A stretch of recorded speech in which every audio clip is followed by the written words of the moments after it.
রাজধানীতে অনুমতি না থাকার কথা বলে জিয়া পরিষদের অনুষ্ঠান বন্ধ করে দিয়েছে পুলিশ। এই কারণে বক্তব্য না দিয়ে ফিরে যেতে হয়েছে বিএনপি মহাসচিব মির্জা ফখরুল ইসলাম আলমকে।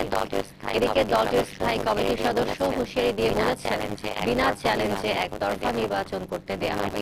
শনিবার বিকেলে গুলশানে 20 দলীয় জোটের বৈঠকে জামায়াতকে সিলেট সিটি নির্বাচন থেকে প্রার্থিতা প্রত্যাহারের অনুরোধ জানায় বিএনপি। শনিবার সকালে রাজধানীর রমনার ইঞ্জিনিয়ার্স ইনস্টিটিউশন মিলনায়তনে জিয়া পরিষদ পেশাজীবীদের নিয়ে সেমিনারের আয়োজন করে। তবে অনুমতি না থাকার কথা বলে সেমিনারটি করতে দেয়নি পুলিশ। অনুষ্ঠানের প্রধান অতিথি বিএনপি মহাসচিব মির্জা ফখরুল ইসলাম আলমগীর অনুষ্ঠান স্থলে এসে ফিরে যান। তিনি অভিযোগ করে বলেন, দেশে ন্যূনতম গণতান্ত্রিক স্বাধীনতা নেই বলেই গণতান্ত্রিক কর্মসূচি করতে দেওয়া হচ্ছে না। এটাই বাংলাদেশের এখন সবচেয়ে বড় সমস্যা, যে ভিন্ন মতের কোন মানুষকে, কোন সংগঠনকে তারা দাঁড়াতে দিচ্ছে না, যেটা আজকে ভয়াবহ ফ্যাসিস্ট শক্তিতে তারা পরিণত হয়েছে। তারা এইভাবে জনগণের মত প্রকাশের যে স্বাধীনতা, সেই মত প্রকাশের স্বাধীনতাকে তারা ব্যাহত করছে।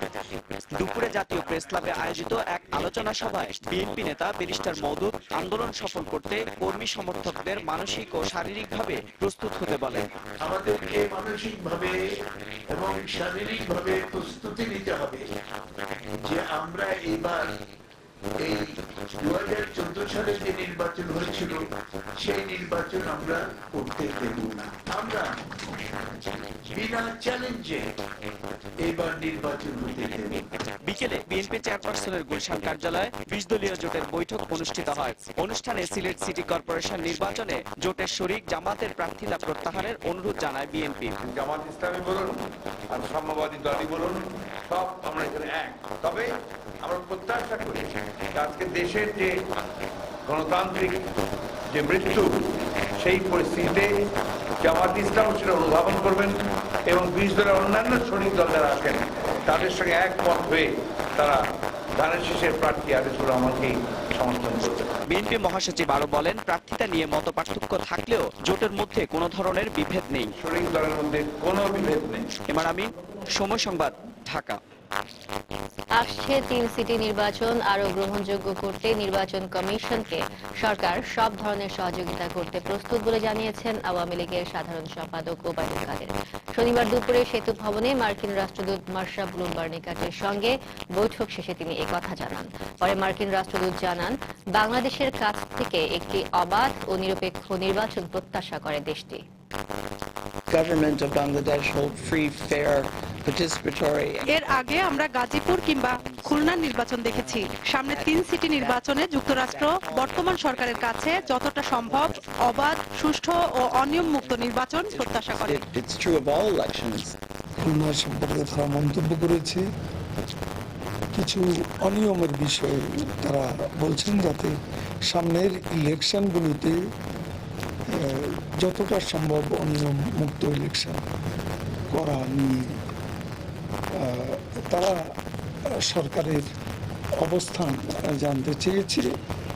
সরকার বরাবরই একই অবস্থানে আছে, সামনের ইলেকশনগুলো যাতে আরও ভালো হয় সে ব্যাপারে নির্বাচন কমিশনই নজর দিতে পারে এবং সরকার এ ব্যাপারে সব রকমের সহযোগিতা করবে।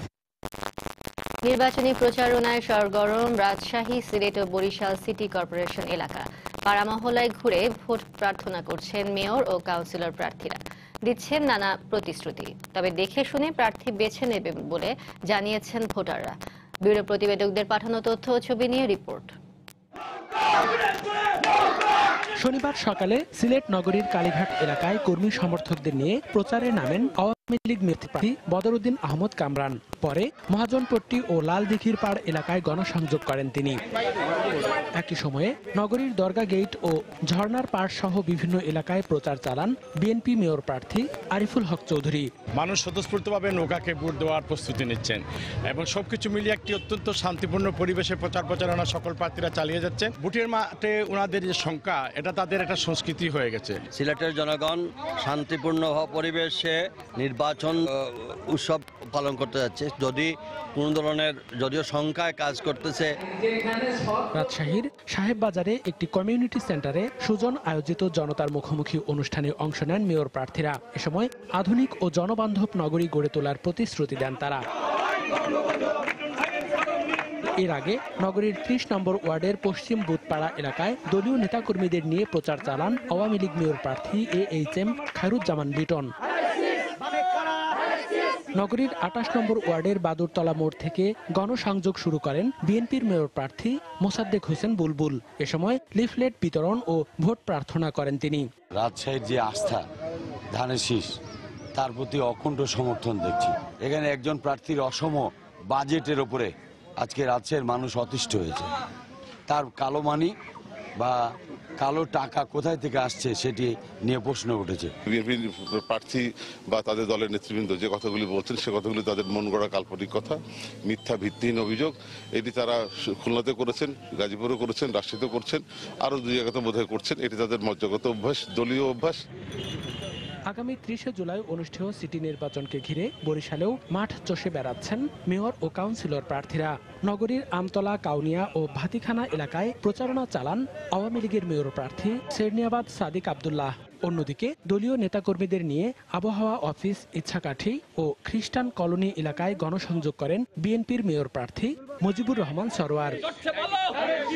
মনিরুজ্জামান প্রান্ত, সময় সংবাদ। আঞ্চলিক সন্ত্রাসবাদ মোকাবেলায় বাংলাদেশ ভারত একসঙ্গে কাজ করবে বলে জানালেন সফররত ভারতের স্বরাষ্ট্রমন্ত্রী রাজনাথ সিং। শনিবার দুপুরে রাজশাহীর সারদায় বাংলাদেশ পুলিশ একাডেমিতে এক অনুষ্ঠানে তিনি কথা বলেন। এর আগে সকালে প্রধানমন্ত্রী শেখ হাসিনার সঙ্গে সৌজন্য সাক্ষাৎ করেন ভারতের স্বরাষ্ট্রমন্ত্রী। রাষ্ট্রীয় সফরের দ্বিতীয় দিন শনিবার সকালে গণভবনে প্রধানমন্ত্রী শেখ হাসিনার সঙ্গে সৌজন্য সাক্ষাৎ করেন ভারতের স্বরাষ্ট্রমন্ত্রী রাজনাথ সিং। এ সময় প্রধানমন্ত্রী বলেন, প্রতিবেশী দেশগুলোর সঙ্গে আলোচনার মাধ্যমেই যে কোনো ইস্যুতে সমাধানের পথ বের করতে চায় বাংলাদেশ। সীমান্ত চুক্তির কথা উল্লেখ করে প্রধানমন্ত্রী আরও বলেন, এরই মধ্যে অমীমাংসিত নানা ইস্যুতে আলোচনার মাধ্যমেই সমাধান করেছে দুই দেশ। অন্যদিকে সন্ত্রাস ও জঙ্গিবাদ দমনে সংলাপের উপর জোর দিয়ে ভারতের স্বরাষ্ট্রমন্ত্রী বলেন, কিছু দেশের অসহযোগিতার কারণেই সন্ত্রাসবাদ পুরোপুরি নির্মূল করা যাচ্ছে না। এ সময় তিনি প্রধানমন্ত্রী শেখ হাসিনার নেতৃত্বে বাংলাদেশের অর্থনৈতিক অগ্রগতির ভূয়সী প্রশংসা করেন। দুপুরে রাজশাহীর সারদা পুলিশ একাডেমিতে যান রাজনাথ সিং। এ সময় তাকে গার্ড অব অনার দেয়া হয়। পরে দুই দেশের স্বরাষ্ট্রমন্ত্রী বাংলাদেশ ভারত মৈত্রী ভবন ও আইটি সেন্টারের উদ্বোধন করেন। এরপর বাংলাদেশ পুলিশ একাডেমি ও হায়দ্রাবাদ পুলিশ একাডেমির মধ্যে সমঝোতা স্মারক স্বাক্ষর শেষে বক্তব্য রাখেন দুই দেশের মন্ত্রী। বর্তমান সময়ে বাংলাদেশ পুলিশ বাহিনী সন্ত্রাস ও জঙ্গিবাদ দমনে দক্ষতার পরিচয় দিচ্ছে। আজকের এই সমঝোতা চুক্তির মাধ্যমে দুদেশের পুলিশ বাহিনী নিজেদের পারস্পরিক ক্ষমতা, দক্ষতা ও যোগ্যতার বিনিময়ের সুযোগ পাবে। ভারত এবং বাংলাদেশের সম্পর্ক অন্য যে কোনো সময়ের থেকে অনেক ভালো। সন্ত্রাসবাদ মোকাবেলায় দুই দেশ একসঙ্গে কাজ করে আসছে, আগামীতেও কাজ করে যাবে। এ অঞ্চলের শান্তি, নিরাপত্তা উন্নয়ন করতে নিরাপত্তা সংস্থাসমূহের মধ্যে চমৎকার সহযোগিতা রয়েছে, যার প্রতি আমরা সর্বোচ্চ গুরুত্ব দিয়ে থাকি। এর আগে সকালে রাজধানীর যমুনা ফিউচার পার্কে সমন্বিত ভারতের ভিসা আবেদন কেন্দ্র যৌথভাবে উদ্বোধন করেন ভারত ও বাংলাদেশের স্বরাষ্ট্রমন্ত্রী। এ সময় বাংলাদেশি বেশ কয়েকজনের হাতে তুলে দেয়া হয় বিভিন্ন মেয়াদের ভিসা। পরে দুই দেশের প্রতিনিধিরা সাংস্কৃতিক অনুষ্ঠান উপভোগ করেন। বিদ্যমান ই টোকেন ব্যবস্থা তুলে দিয়ে আধুনিক সুযোগ সুবিধা নিয়ে 18,500 বর্গফুটের এই কেন্দ্রে 48টি কাউন্টার থেকে সেবা দেয়া হবে। রাজধানীর মতিঝিল ও উত্তরা ভিসা কেন্দ্রের কার্যক্রম বন্ধ করে রোববার নতুন কেন্দ্র থেকে সেবা দেয়া হবে। গুলশান ও মিরপুর রোডের ভিসা কেন্দ্র আগামী 30 আগস্টের পর বন্ধ হয়ে যাবে। রাশেদ বাপ্পি, সময় সংবাদ, ঢাকা। প্রবাসের সময় আরো থাকছে। কক্সবাজারে মাতামুহুরী নদীতে গোসল করতে নেমে 5 স্কুল ছাত্রের মৃত্যু। সেলফি তুলতে গিয়ে ভৈরবে মেঘনা নদীতে নটরডেম বিশ্ববিদ্যালয়ের 2 শিক্ষার্থী নিখোঁজ।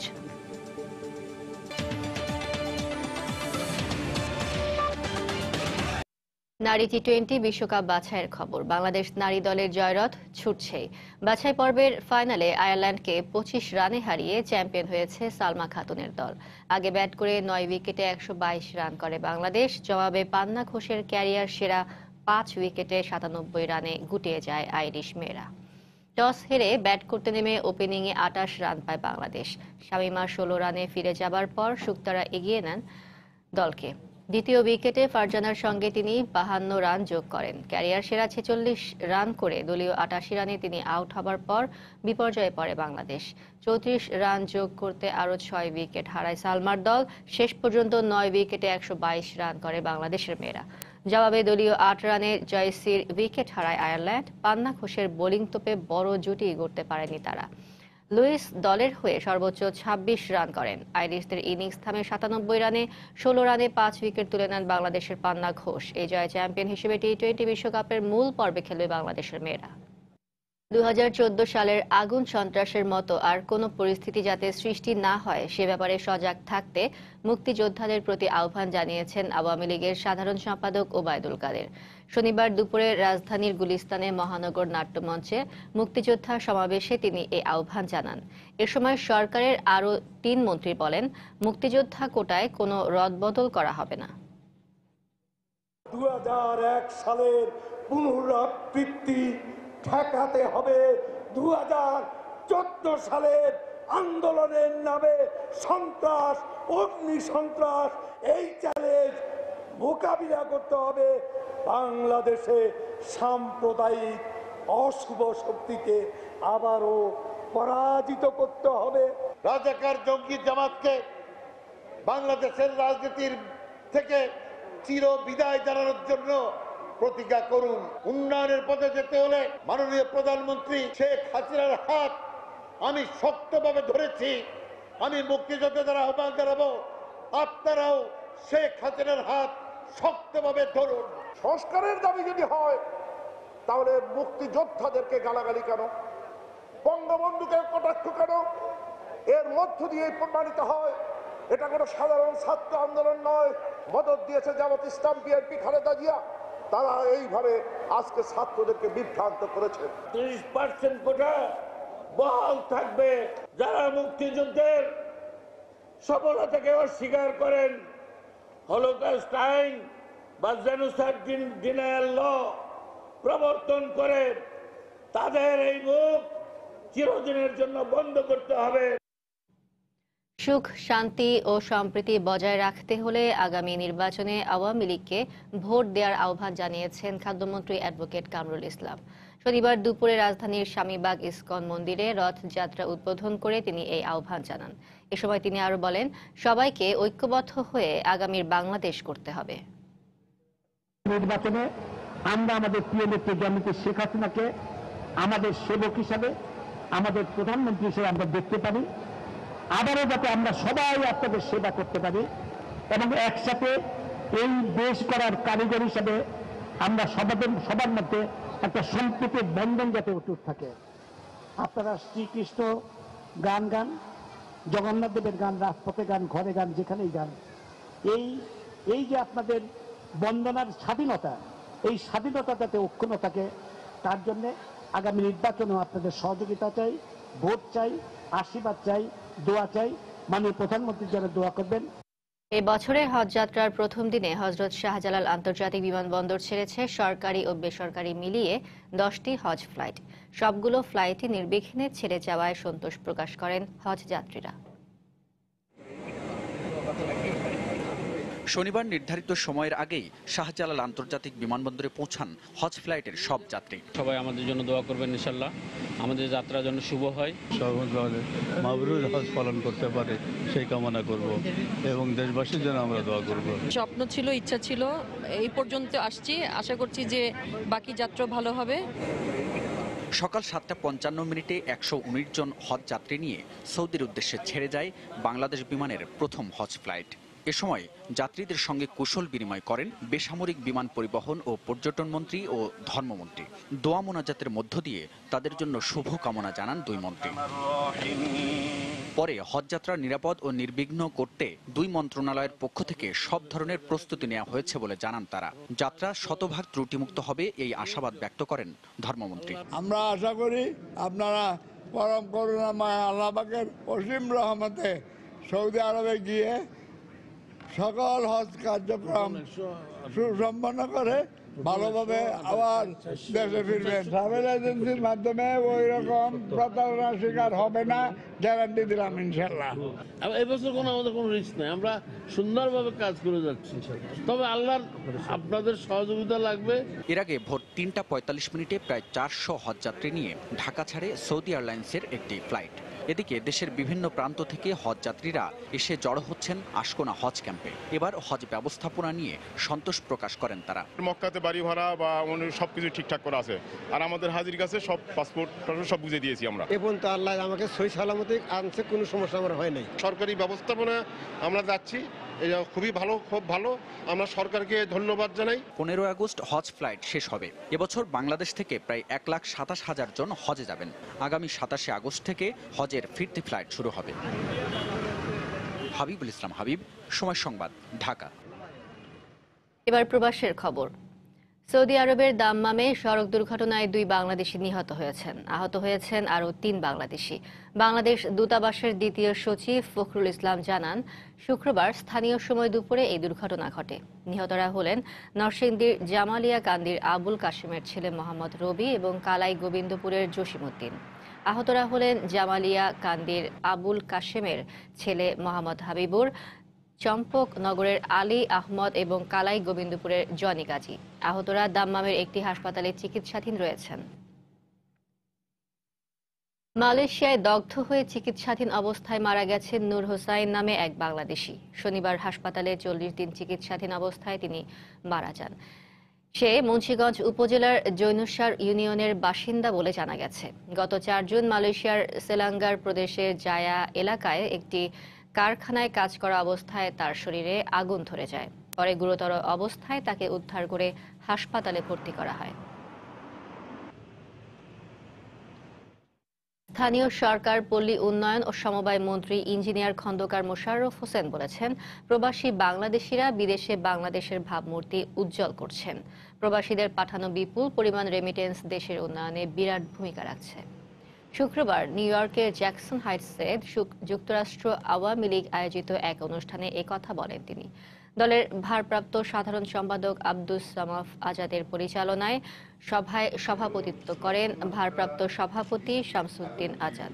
অনুষ্ঠানে আওয়ামী লীগ ও সহযোগী সংগঠনের নেতা কর্মীরা ছাড়াও জাতিসংঘে বাংলাদেশের স্থায়ী প্রতিনিধি মাসুদ বিন মোমেন এবং নিউ ইয়র্কের কনসাল জেনারেল সাদিয়া ফয়জুন্নেসা উপস্থিত ছিলেন। সভায় সরকারের বিভিন্ন উন্নয়ন কর্মকাণ্ড তুলে ধরে ইঞ্জিনিয়ার খন্দকার মোশাররফ হোসেন বলেন, দেশের প্রতিটি ক্ষেত্রে উন্নতি হচ্ছে। জাতিসংঘের উচ্চ পর্যায়ের রাজনৈতিক ফোরামের এক অনুষ্ঠানে অংশ নিতে যুক্তরাষ্ট্র সফর করছেন খন্দকার মোশাররফ হোসেন।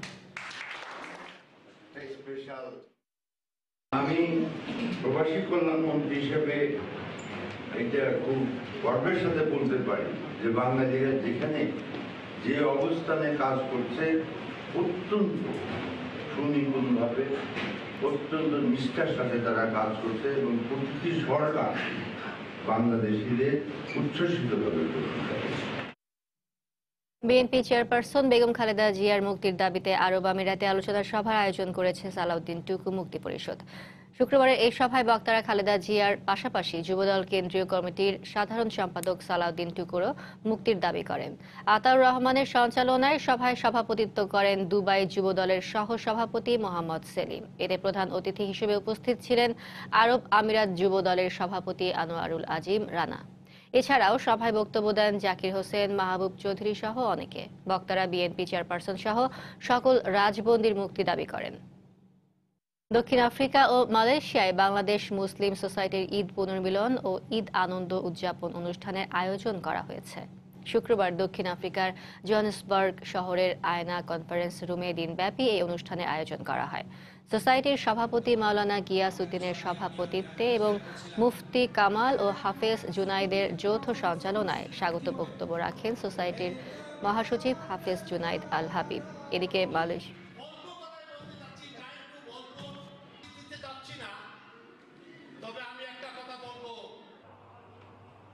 এদিকে মালয়েশিয়ায় বাংলাদেশি মালিকানাধীন সিল কোম্পানির উদ্যোগে ঈদ পুনর্মিলনী অনুষ্ঠিত হয়েছে। স্থানীয় সময় শনিবার সন্ধ্যায় কুয়ালালামপুরের একটি রেস্টুরেন্টে এ উপলক্ষে এক মতবিনিময় সভা অনুষ্ঠিত হয়।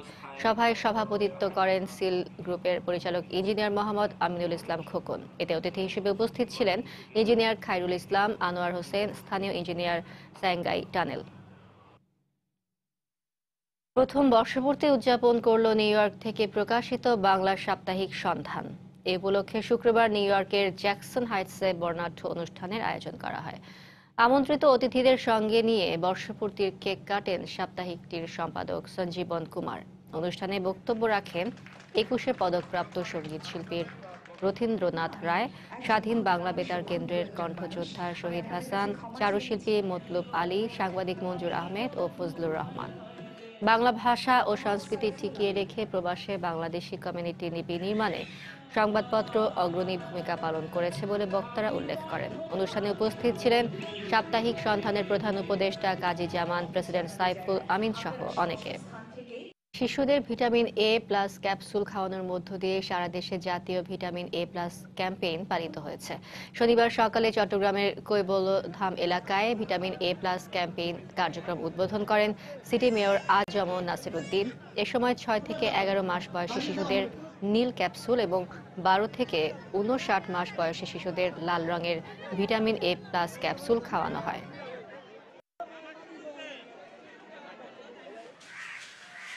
দিনাজপুরে ভিটামিন এ প্লাস ক্যাপসুল খাওয়ানোর জন্য ভিড় করেন অভিভাবকরা। জেলা সদর সহ 13টি উপজেলায় স্থায়ী ও অস্থায়ী কেন্দ্র থেকে শিশুদের ভিটামিন এ প্লাস খাওয়ানো হয়।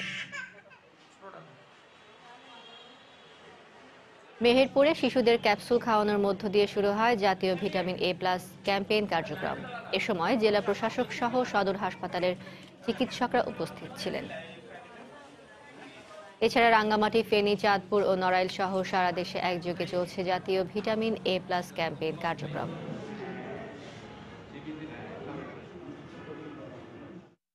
কোনো অপপ্রচারে বিভ্রান্ত না হয়ে সন্তানদের ভিটামিন এ প্লাস খাওয়াতে অভিভাবকদের প্রতি আহ্বান জানিয়েছেন খাদ্যমন্ত্রী অ্যাডভোকেট কামরুল ইসলাম।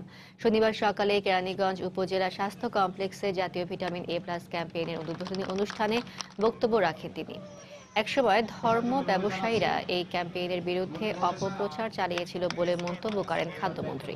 তিনি বলেন, সরকারের নানামুখী উদ্যোগের কারণে দেশে আজ শিশু ও মাতৃমৃত্যুর হার কমেছে।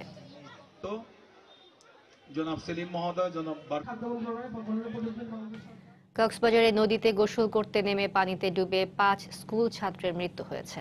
অন্যদিকে ভৈরবে মেঘনা নদীতে নেমে সেলফি তুলতে গিয়ে রাজধানী ঢাকার নটরডেম বিশ্ববিদ্যালয়ের 2 শিক্ষার্থী নিখোঁজ হয়েছে। অন্ধকার ও প্রবল স্রোতের কারণে শনিবার রাত 8টার দিকে উদ্ধার কাজ স্থগিত রাখা হয়।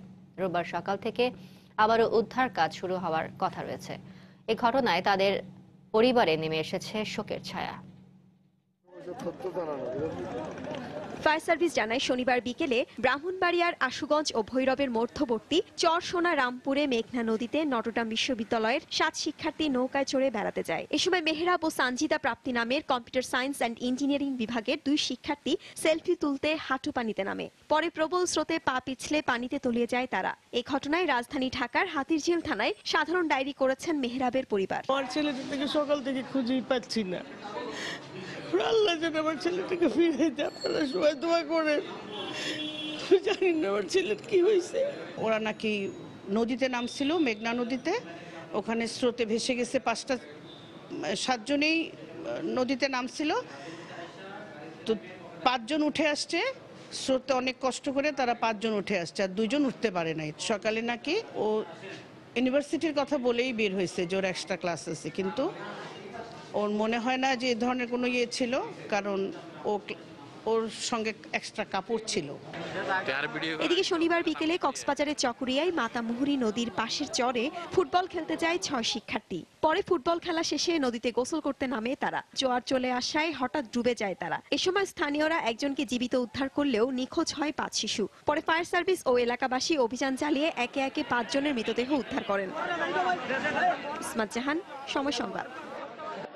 নিখোঁজ শিশুর খবর জানতে যাওয়ায় বাবাকে মারধর করার অভিযোগ উঠেছে রংপুরের কোতোয়ালি থানার উপপরিদর্শকের বিরুদ্ধে। এই ঘটনায় বাধা দিতে গেলে লাঞ্ছিত হন সদর উপজেলার চেয়ারম্যান নাসিমা জামান ববিও। তবে মারধর ও লাঞ্ছনার কথা অস্বীকার করে পুলিশ বলছে নিখোঁজ শিশুটিকে উদ্ধারের চেষ্টা চলছে। 18 দিন ধরে নিখোঁজ রংপুরের সদর উপজেলার শান্তিপাড়া গ্রামের 11 বছরের সাবিনা আক্তার। শুক্রবার রাতে কোতোয়ালি থানায় নিখোঁজ সন্তানের খবর জানতে যান বাবা শমশের আলী ও উপজেলা চেয়ারম্যান নাসিমা জামান ববি। এ সময় তাকে মারধর করা হয় বলে অভিযোগ ওঠে পুলিশের উপপরিদর্শক আরিফুল ইসলামের বিরুদ্ধে। এ ঘটনার প্রতিবাদ জানালে লাঞ্ছিত করা হয় নাসিমা জামান ববিকেও। আরিফ স্যার হঠাৎ করে আসিয়ে আমাদের গালা ধাক্কা দিয়ে চেয়ারম্যান সামনে ফেললে আবার ওসির সামনে আমাকে ধাক্কা দিয়ে ফেল দিয়েছে। যখন ফেলাই দিয়ে লাথাইতে তখন থাকে, তখন আমি আমার চেয়ার ছেড়ে উঠে যাই। তখনই আমাদের মধ্যে একটা একটু ধাক্কাধাক্কি হয়। স্বজনদের অভিযোগ, গত 27 জুন সাবিনা আক্তারকে অপহরণ করে প্রতিবেশী আসাদ। পরদিন থানায় অভিযোগ করতে গেলে মামলা না নিয়ে আসাদের সঙ্গে মীমাংসা করার পরামর্শ দেন উপপরিদর্শক আরিফুল। এছাড়া মামলা নিতেও গড়িমসি করেন বলে অভিযোগ করেন এলাকাবাসী। স্কুল না যায় ডাইরেক্ট গেছে আবার ভিন্ন জগতে, ওইখান থাকিয়ে ওই মেয়েকে পাচার করে দিচ্ছে। গাড়ি পাচার করছে, টাকাগুলো পাওছে, তো এখন তারে টাকার জোর দেখাচ্ছে। স্যারক বললাম, স্যার কি হচ্ছে, কি করছেন মেয়েটার ব্যাপারে?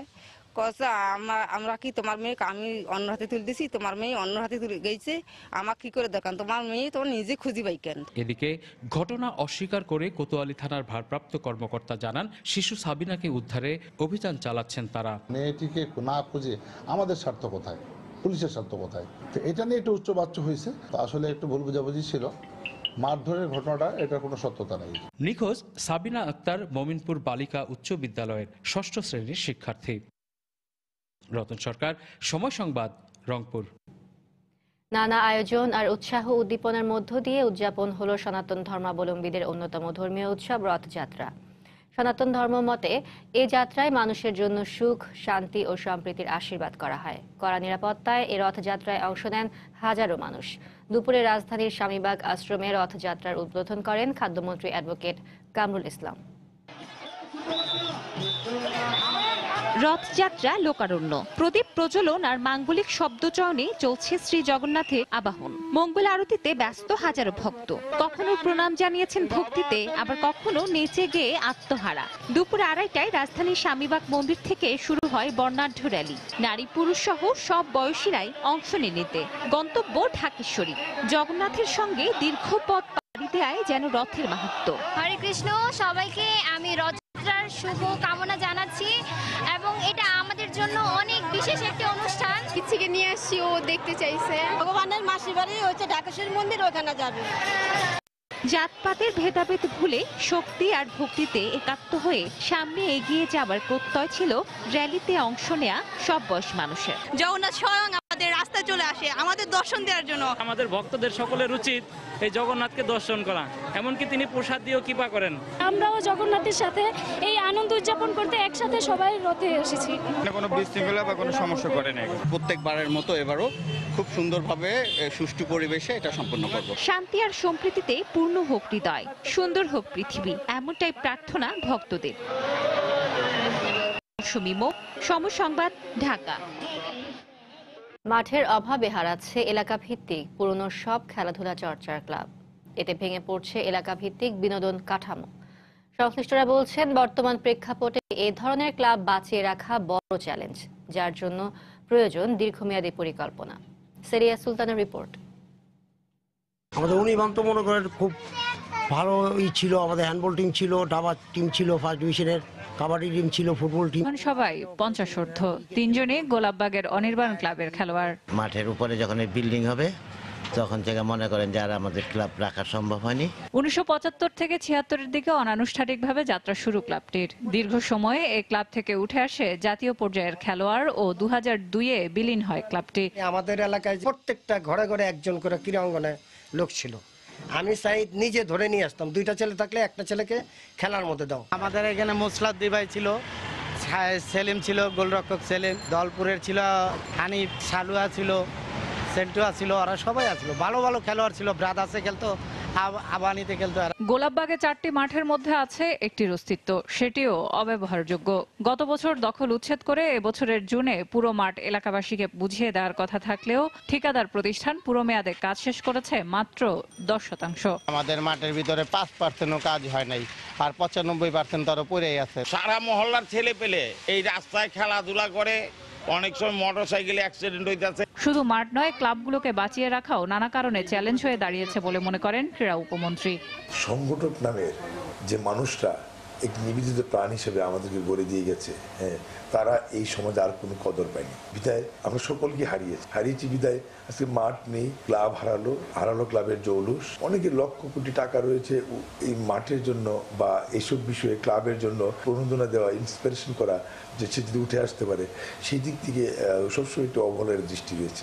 গোলাপবাগ মাঠের কাজ শেষ করতে ধীরগতির কথা স্বীকার করে দক্ষিণের মেয়র জানান আরো সময়ের প্রয়োজন। মাঠের কাজ ইতিমধ্যে শুরু হয়েছে, তবে যতটুকু সময়ের মধ্যে এটাকে সম্পন্ন করার কথা ছিল জুন মাস নাগাদ, সেই অগ্রগতিটুকু এখন আমরা কাঙ্ক্ষিত অগ্রগতিতে যেতে পারিনি।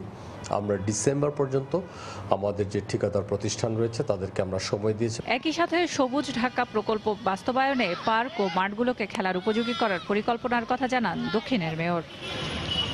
সেলিয়া সুলতানা, সময় সংবাদ, ঢাকা। এই পর্যায়ে শীর্ষ সংবাদগুলো জানিয়ে দিচ্ছি আর একবার। ছুটে চলেছে মেয়েদের জয়ের ট্রেন। এবার আয়ারল্যান্ডকে 25 রানে হারিয়ে ওয়ার্ল্ড টি20-র বাছাই পর্বে চ্যাম্পিয়ন হলো টাইগ্রেসরা। দেশের উন্নয়নের ধারা অব্যাহত রাখতে আবারও নৌকাকে বিজয়ী করতে হবে, পাবনার জনসভায় প্রধানমন্ত্রী। রূপপুর পারমাণবিক বিদ্যুৎ প্রকল্পের দ্বিতীয় চুল্লির নির্মাণ কাজ উদ্বোধন। অনুমতি না থাকার কথা বলে বিএনপির সহযোগী সংগঠনের অনুষ্ঠান মাঝপথে বন্ধ করে দিল পুলিশ। বক্তব্য দিতে পারেননি ফখরুল। একতরফা নির্বাচন করতে দেয়া হবে না, হুঁশিয়ারি মওদুদের। আঞ্চলিক সন্ত্রাসবাদ মোকাবেলায় নয়াদিল্লি ঢাকা একসঙ্গে কাজ করবে। সারদা পুলিশ একাডেমি পরিদর্শন করে রাজনাথ সিং। গণভবনে প্রধানমন্ত্রীর সঙ্গে বৈঠক। এবং এবছরের হজ যাত্রার প্রথম দিনে নির্বিঘ্নে ছেড়ে গেছে 9টি ফ্লাইট। সার্বিক ব্যবস্থাপনায় যাত্রীদের সন্তুষ্টি। এই ছিল প্রবাসের সময়ে। যে কোনো খবর পেতে ভিজিট করুন সময়.news.tv। যে কোনো বাংলা লিগ রবি নম্বর থেকে সময় সংবাদের খবর অনুষ্ঠান সূচি জানতে এবং যে কোনো তথ্য সময় সংবাদকে জানাতে ডায়াল করুন 16242 নম্বরে। এছাড়া এইমাত্র পাওয়া খবর মোবাইলে পেতে SMS করুন *BN লিখে পাঠিয়ে দিন 16242 নম্বরে। সঙ্গে থাকুন সময়ের।